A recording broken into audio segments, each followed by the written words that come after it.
So what makes a work of music something that stands the test of time? For instance, Beethoven's Ninth that we're performing next week, and that has a message so relevant to today as it did in its time of conception. It has a power that's timeless. It has a form that is irresistible. It even has texture change, which is not that common in symphonic music of that era. You've got four soloists and a choir that appear in the final movement. It's also theatrical in the sense that Beethoven actually comments in the beginning of the last movement. He not only does he comment about the first three movements, but he actually quotes them, which is kind of an astonishing thing. So it's endlessly fascinating because it's so novel. It's also the first really significant orchestral piece and symphony that is from his late period, and he had changed his compositional approach had changed so much between the 7th and the 8th symphonies and the 9th symphony. He had so much life experience without sound in the world.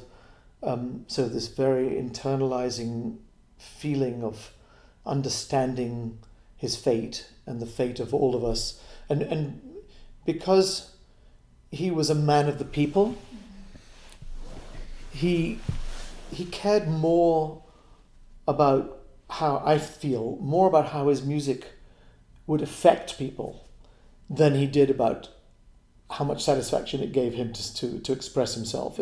One could say he's venting at times, but he's never whining. It's always actually so worldly and universal.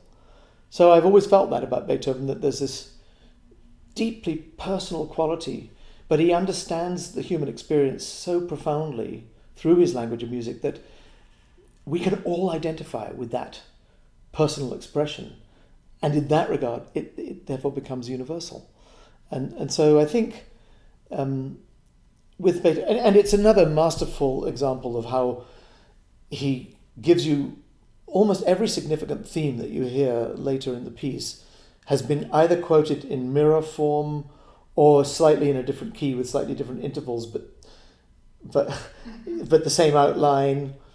So when you hear things, you go, oh my gosh. I've been waiting to hear that. Even the first time you hear it, there's something instinctively just inevitable about its form and its beauty.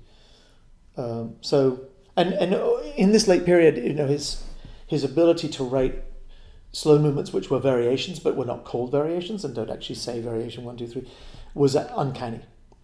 And so it's like you wake up and you get to know somebody a little bit, and then you wait and you have another conversation with them and you know them on a different level, and then the next thing you know you're talking about something else, and you're just identifying more and more closely through each conversation you have. And that's kind of the way he translates his compositional genius onto the page. It's like, okay, here's another level of familiarity I can give you with this original concept, which will help enlighten you further.